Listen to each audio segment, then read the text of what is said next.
So welcome everybody. Apologies for the short start, but hopefully it has given those of you that have chosen to come into this session at the last moment on the back of the Vice-Chancellor's presentation and our Dean's presentation, the opportunity to join and be settled, ready to listen and ask questions. If you do have any questions throughout the presentation, please do use the Q&A box. We have a variety of different people behind the scenes, happy to answer any questions. And perhaps Katie's joining us at the moment, so you should be able to pick up where I've left off. I can't hear you yet, Katie, but I can see your picture again. Okay. I'm going to just move on to the next slide. So at the University of Buckingham, our tuition fees vary significantly between courses. Hi, Katie, are you here to join us?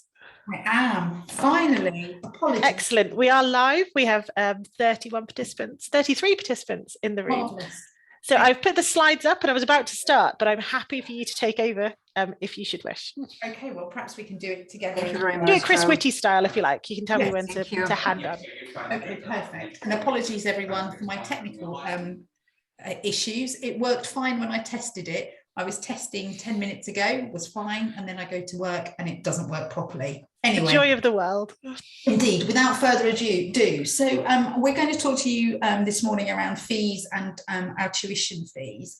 As an independent university, our fees are complete. So all of our programs are paid for by our students. There is very limited funding, and the only funding will be a student loan from the government. So if I take you through the slides. So our tuition fees vary depending on the type of programme you're on. They vary between £12,650 and £38,000 for UK undergraduate students and £20,000 to £38,000 for undergraduate international students, depending on the programme that you're studying. That seems extortionately high because it's like, goodness gracious me, that's a lot of money. But if you're only on a 2-year programme, the cost of the degree is significantly less because you're out in the workforce that much earlier. So we've done some calculations and it's around £12,000 for a saving per annum for a UK student. Fees for international students will also work out cheaper too. So again, anyone on a 2-year degree will save approximately £12,000 with studying with us here. So initially it's quite scary. There are some quite big numbers on there, but when you then think about it from the point of view of a 2-year degree, it then kind of balances that out a little bit. Joe, if you could press go.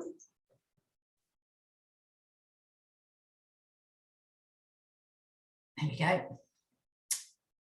So here on this slide here are the fees for the programs that you're all probably the most interested in. It's fairly self-explanatory. I'll just talk you through it. So the certificate in medical foundation studies is £12,650 for a UK student, and for an international student it's £20,241. The Cert HE Med Science is £15,180 for a home student, and for an international you're looking at £22,770. The Medical Sciences degree, which is the 2-year degree, is for a home student £13,915 per year, so that's a £27,830 in total, and the international fees are £20,800 for £41,000 in total. Medical Sciences with integrated foundation, so that may be something for some of you who are interested in studying the medical sciences perhaps, but need a little bit of support in making some of the grades. So this will give you a year of foundation to then join the medical sciences. So that works out for a home student at £38,000, and for an international student that's £61,000. Obviously, I'm not including the odd bits on the end. You can read those there.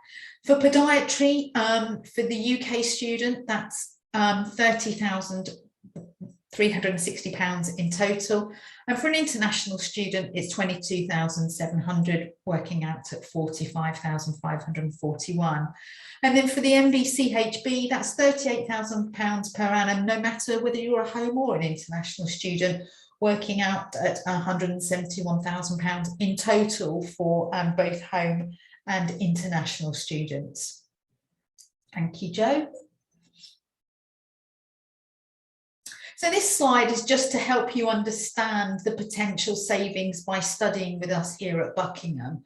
So you can see on the left-hand side that there are the fees for a UK student studying here at Buckingham on a standard 2-year degree. So this is for a 2-year degree, and it illustrates those savings for you. So you're talking around a potential saving there of well, it's talking there on £47,000. It talks also around a typical salary by graduating 12 months earlier. So again, it depends on the programs, it depends on your careers and what you choose to do with your degrees thereafter. But like I said, this is a great example. And it talks on the black font, it shows you there the costs for an international student, for studying a 3-year degree. So you can see there that if you were studying a 3-year degree, it would be a £60,000 cost approximately versus our 47. And on the right hand side, there's a similar table for international students, again showing some cost savings by studying with us here at Buckingham. Thank you very much, Jo.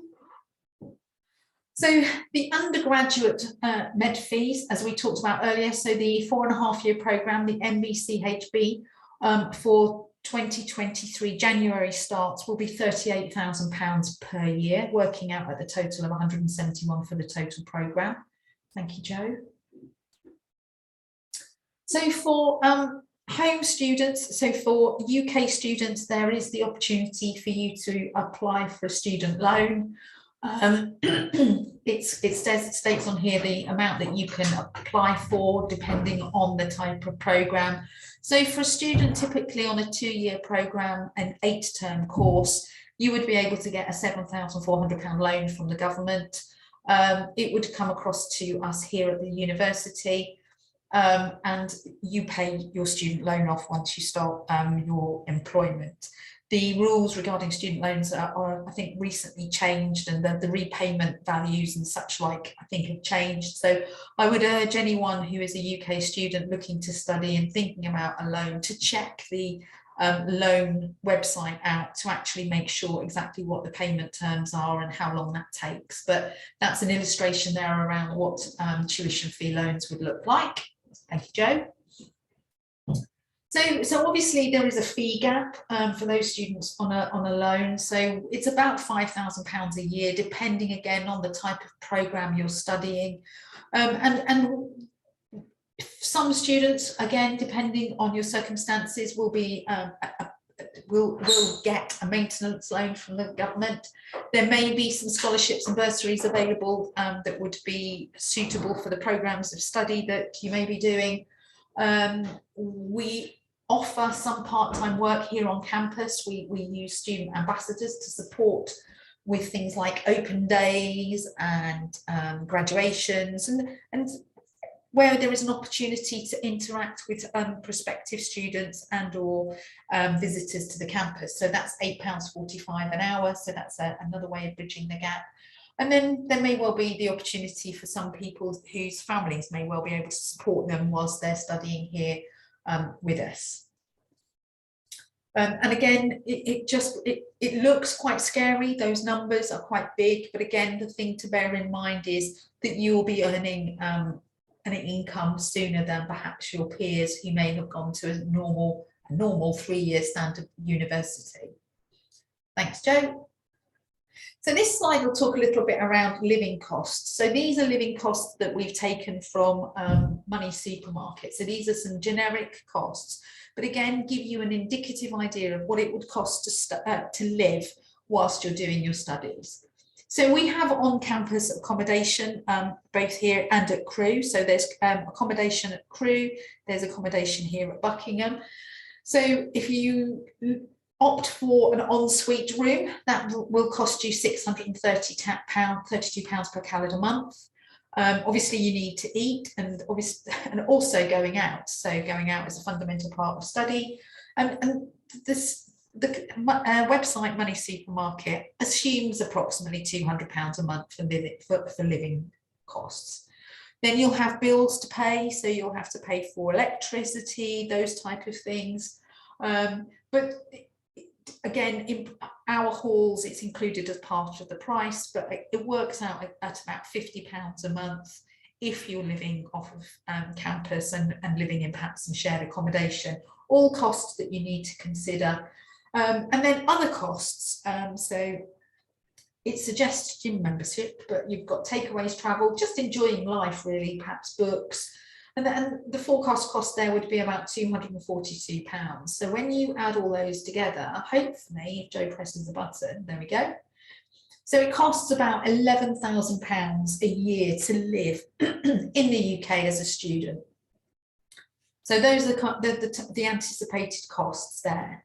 So then we're moving on to the maintenance loan. So this is for, as I said, the home students, the UK students.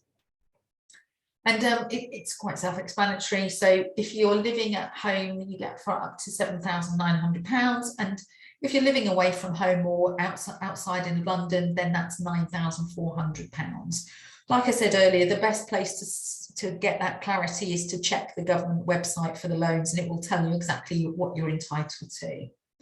So the next slide talks about repayments. So it says here quite simply that tuition fee loan and maintenance loan will be one loan. So those will be one value, and you start paying in the April after you've graduated or you're above the earnings threshold. And like I said, the loans website will give you the right information and the detail you need regarding that. Thank you, Joe. So there is also additional help. Again, this will be for students. So there's disabled students allowance, wellbeing support, one-to-one study support, exam provision, exam equipment or software. So if you perhaps need to print documents, there is the opportunity for printing credits, and there will also be non-medical helpers available to support. So that's the additional help and support that's available there. Thanks, Joe. Scholarships and bursaries. There is a limited scholarship and bursary available to students on the MED programme, and I would urge you to visit the scholarship website at buckingham.ac.uk for the scholarship information. The Buckingham bursary is granted to students who receive a maintenance loan, and the High Achiever Scholarship is available for students for your first year, and that depends on the grades that have been achieved, and the real detail regarding that can be found on the scholarships page on the website. Thank you, Joe. Thank you. And like all of these presentations, there's an awful lot of information being shared with you, and it's difficult when you're on a screen listening to people talk, but if you have any questions at all, then by all means you can email, you can use social media, and there will always be people around who will be able to support and assist you. I can see that we've got a question, so let me... Yeah, there are some questions live, Katie. Okay. Are there any scholarships for international students? No, I don't believe there are at the moment. Is a 2-year scholarship available for medicine as well for UK students? So hold on a sec. I need to go onto my PC. I would suggest that the best course of action is for students to actually, or applicants to check the website out, because there are so many different criteria for our scholarships that it would be wrong of me to tell you something and then for me to tell you the incorrect information. So I would suggest that you look at the scholarships page, because like I said, it depends on personal circumstances and who you are and where you're from as to which one is the most appropriate for you. So that page is available and online. I can probably help with the medicine specific question. So the scholarships that are offered by the Central University are only available for our allied health and health sciences courses, not the medicine courses.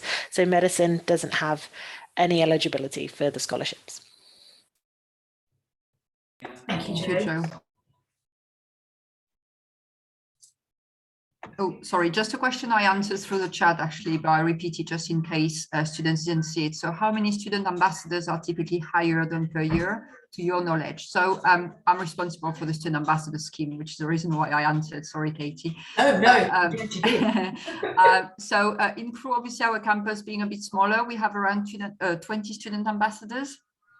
In Buckingham, it's a little bit more, but yeah, hopefully we can also increase the size of the cohort, next year. But yeah, on average, I would say 20 students.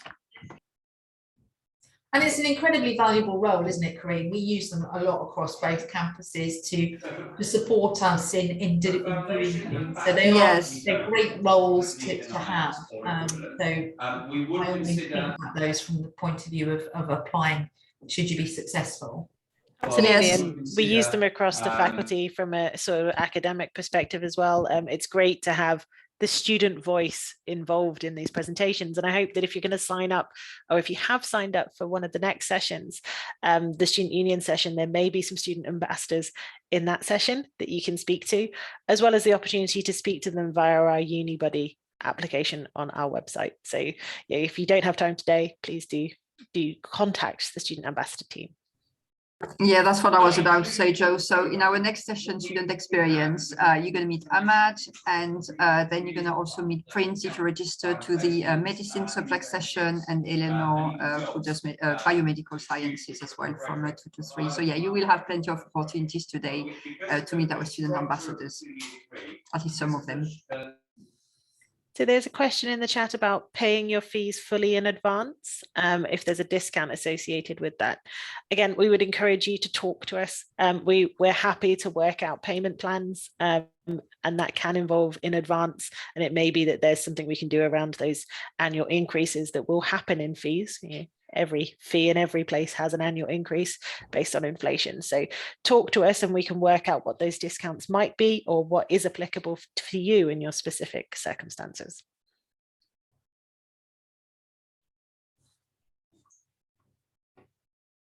Karine, are there any other questions that? I'm looking, not for now, so we may end the session soon.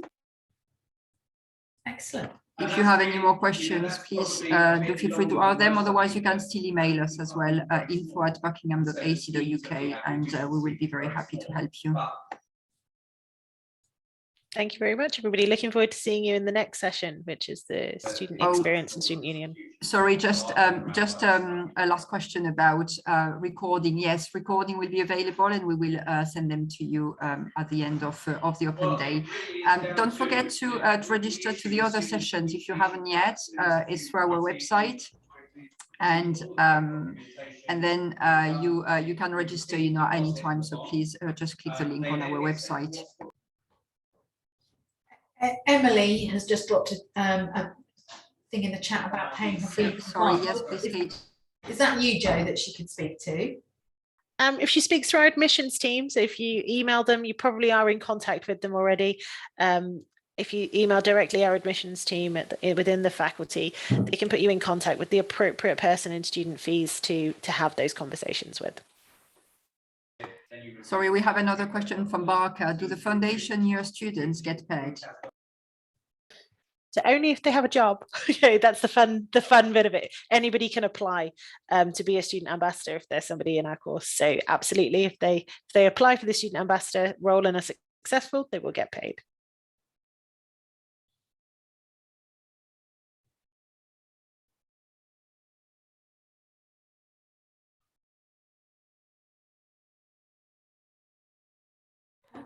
I don't think we have any more questions. So thank you very much for attending. Don't forget the other sessions.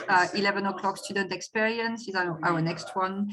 Otherwise, yeah, thank you very much all for joining us. Katie and Joe, thank you very much for joining us today. See you later on today. Bye. Bye.